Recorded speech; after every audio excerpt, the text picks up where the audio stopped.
Hey, George Rosenthal is back with us from ThrottleNet at ThrottleNet.com. There are a couple of issues related to the interwebs that we thought we'd discuss with George this afternoon. Mr. George, how are you this afternoon? Doing great. Thanks so much for the opportunity. And yeah, it's always entertaining out there in the tech world, isn't it? Yeah. So what happened as the day started early today with some stuff with Amazon being out? Now, was there nonsense going on with hackers, et cetera, or was this something different? So they are saying this was not a cyber attack. The rumor is actually a little more disturbing.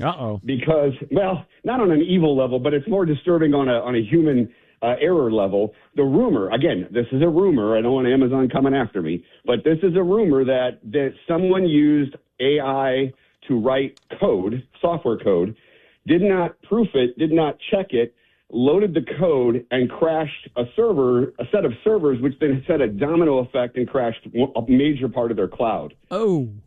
Okay, yeah, so I'm not an expert, but that doesn't sound good if that's what happened. All right, I don't have your level of expertise. That does not sound good, though, right? You don't need to be an expert to know that you better not trust AI fully. That's all I'm saying.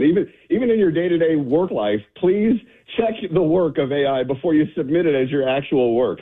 And again, that's a rumor because that's not confirmed. But if that's the case, I mean, you're talking about somebody who did not check artificial intelligence and took down, things like Fortnite and Snapchat. It took down Slack and Duolingo and Venmo, all the processing of, sending all of money with Venmo. Oh. It took down Robinhood, the stock trading app. It took down all of the Echo services. It took down all of the Ring camera and alarm system services. What? Because this is all owned by Amazon.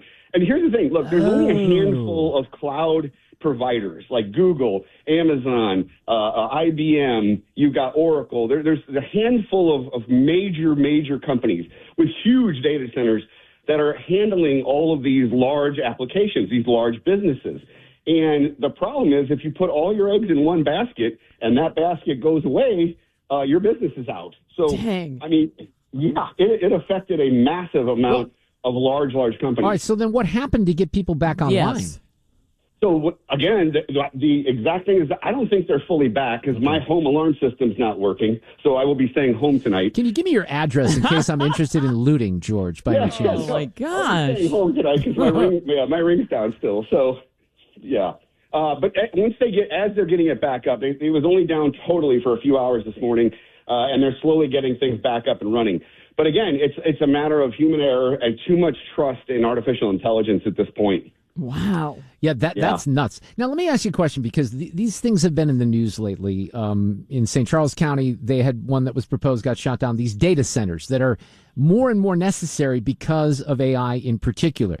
Seemingly, there's going to be, obviously the demand for that is going to continue to skyrocket, but it also seems like there's some concern about where to place these things. There's a NIMBY aspect of it, et cetera. How is that going to kind of work itself out?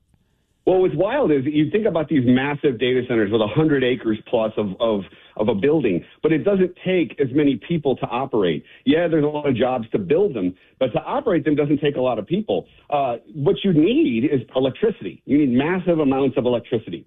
So they're going to be placing these in areas where they can either build their own power plant, like Microsoft bought the nuclear power plant in 3 Mile Island, and they're going to restart it.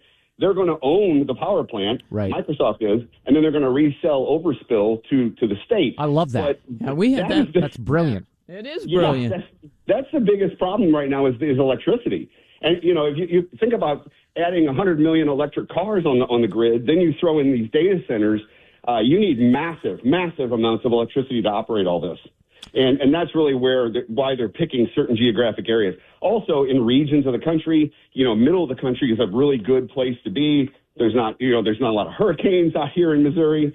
You do have a potential for an earthquake, but that's something that they're looking at when they put these billions and billions of investment in is location, and then being able to spill data across the country and spread out their liability, basically. So ChatGPT is not something that I've really experimented with very much. My wife uses it a lot, though. She uses it for work. But I think even last night when I was watching football, I saw a commercial, and it showed, a young couple that wanted to plan a vacation, and they just kind of spit some things into the search engine, and, you got a whole itinerary for your vacation. Crazy. So there's aspects of this that are a little overwhelming and kind of cool, and certainly things that would be useful in our everyday lives. However, as a parent of a 10-year-old, I get concerned about some of this stuff. And there's some new things that they're doing to provide teen users more age-appropriate experiences, which you would have thought maybe they would have done in the first place.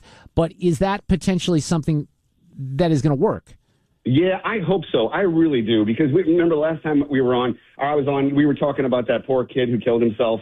And AI, meaning specifically, ChatGPT told him 1,247 times to do it, and then described how to do it, and then described how to tie the noose so it would hold his weight in the closet. It was terrible. It was absolutely terrible. Then it went to court, and finally now ChatGPT is implementing parental controls. Thank goodness. I mean, this needs to be across all AI platforms. The mental illness and mental challenges out there is already tough enough. It's even worse when your best friend becomes AI and tells you to do things that are just actually awful. What's nice, though, is that they're going to be setting up things like quiet hours, being able to turn off the ability to talk to it with your voice, being able to create pictures.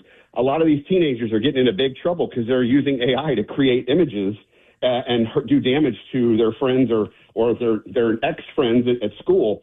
And, a lot of these things are needed to be done a long time ago. I'm just so glad that finally something good is coming out of that poor tragedy of that kid committing suicide. It's something that really needs to be focused on by the government. And, like I always say, I don't like government regulation all the time, but this is an instance where we have got to have it. AI is getting more and more sophisticated by the day, not the week or the month, by the day. And it's something where our teenagers are going to be living a completely different experience than we did. It really is frightening. And I'm horrified to hear. These are things Sue and I probably would never think about, that there's high school kids out there that are creating, images that could be embarrassing to a fellow student or an ex-friend or something like that from ChatGPT. So that, that's amazing. But I've seen the power. I've seen some cool things that you can do with it. So I understand, the nature of its benefits, but still scares the hell out of me. Hey, George, when you say it's getting stronger every day, is it feeding on itself? Are we feeding it more? How does that happen? So they are feeding it every piece of information. It's getting fed more and more data. But here's the thing. It's learning based off of the millions and millions of people using its conversations. That's one of the parental controls, actually, is for the parents to be able to remove the conversations from AI's memory so that it doesn't take their kids' privacy away. And that is something, because it's learning off of all the users. Everything you type into AI is being saved somewhere in a database, and it's learning not only about you, but all about human nature and how to handle certain human topics when it's brought up. And this is one thing that thank goodness ChatGPT is implementing with that. They're going to have reviewers, meaning let's just say a kid says something bad, they're depressed, they're getting close to doing a bad act to harm themselves.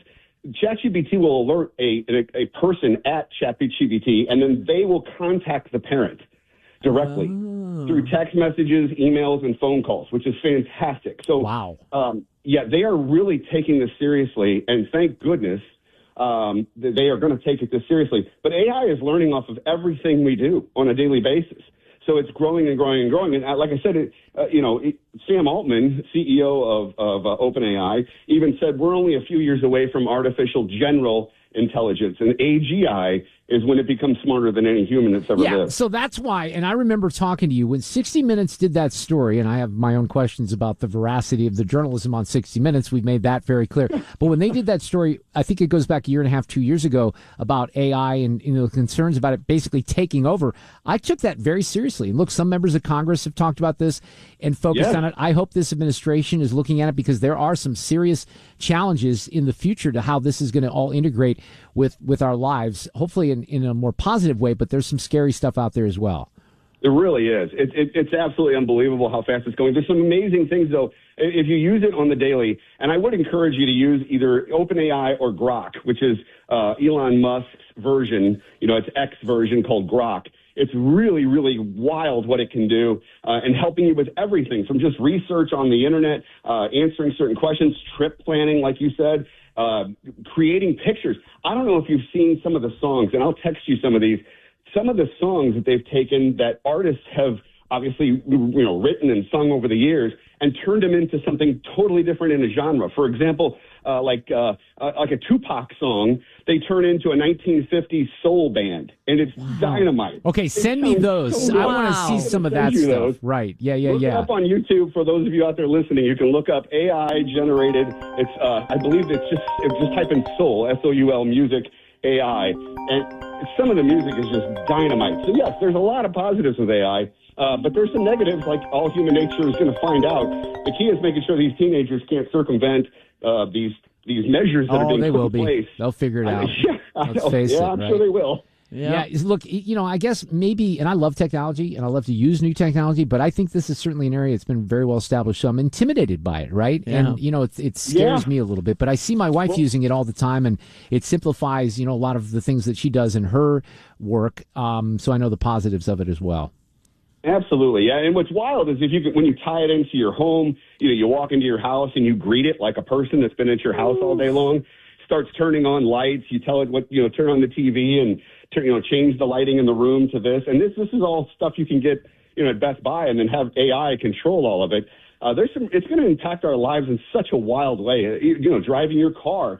Being able to talk to it, recognizing patterns and things that you're doing, and then relating that into everyday life, into your refrigerator, your microwave, your vehicles, your computers at work. And then that one AI is literally helping you throughout your day based on your daily habits. It's going to be fascinating where we're heading. It really is. I know. Will the movie Eagle Eye come to fruition? That is the question. I know we had talked about that before. And you know what, Sue? After you mentioned that, I went back and watched that movie again. It's a fantastic movie that was way ahead of its time. Yeah, no kidding. In a scary way. I remember when you brought that up. All right, George, always great to have you on. Thank you. Great to talk to you. Thanks so much. Right, ThrottleNet.com.